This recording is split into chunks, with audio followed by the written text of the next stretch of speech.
জীবন প্রাণ হারিয়ে এই বিভাজনটা হয়েছিল।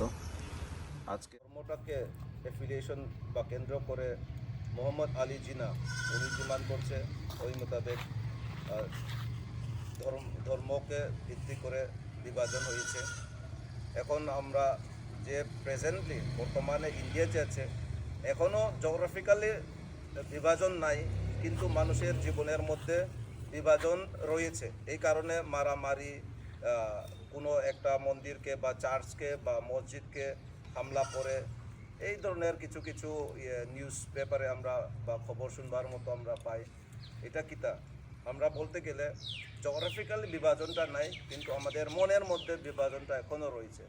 এটা যেন না হয়, এটা আজকের যে হররসটা আমরা চিন্তা করলে অনেকের ফ্যামিলি একই পরিবার, কিন্তু একটা মেম্বার গেছে পাকিস্তানে, কিছু মেম্বার রয়েছে ইন্ডিয়াতে, এরকমও থাকে বাড়িতে। হ্যাঁ, আমার মা গরু মাংস খায় না, আমি খাই, আর একজন অমুক খায়, এটা খায় না, এটা খায় না বলে আমার পরিবার থেকে ওকে আমি সরাইতে পারবো না, এটা ঠিক না। উনি মুসলিম লীগ একটা সংগঠন তৈরি করে এবং এই যে ইংরেজদের বিভাজন নীতি সেটাকে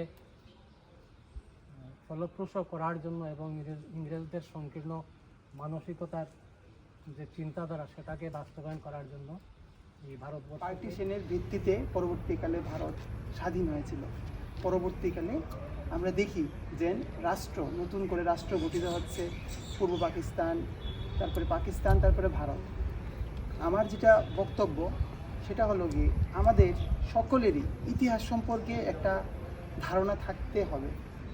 কেন পার্টিশন হয়েছিল, কিভাবে পার্টিশন হয়েছিল, ধর্মের ভিত্তিতে পার্টিশন হচ্ছে। পাকিস্তান যখন তৈরি হচ্ছে তারা ইসলামিক রাষ্ট্র গঠন করছে, কিন্তু ভারত যখন আমরা হচ্ছে তখন কিন্তু আমরা কিন্তু ধর্মের ভিত্তিতে ভারতবর্ষ গঠিত হয়নি, ধর্মনিরপেক্ষ রাষ্ট্র হিসাবে ভারত গঠিত হয়েছে। কারণ ভারত এই যে দ্বিজাতি তত্ত্ব, হিন্দু মুসলিম দ্বিজাতি তত্ত্বকে আমল দেয়নি, ফলে ভারত ধর্মনিরপেক্ষ রাষ্ট্র হিসেবে গড়ে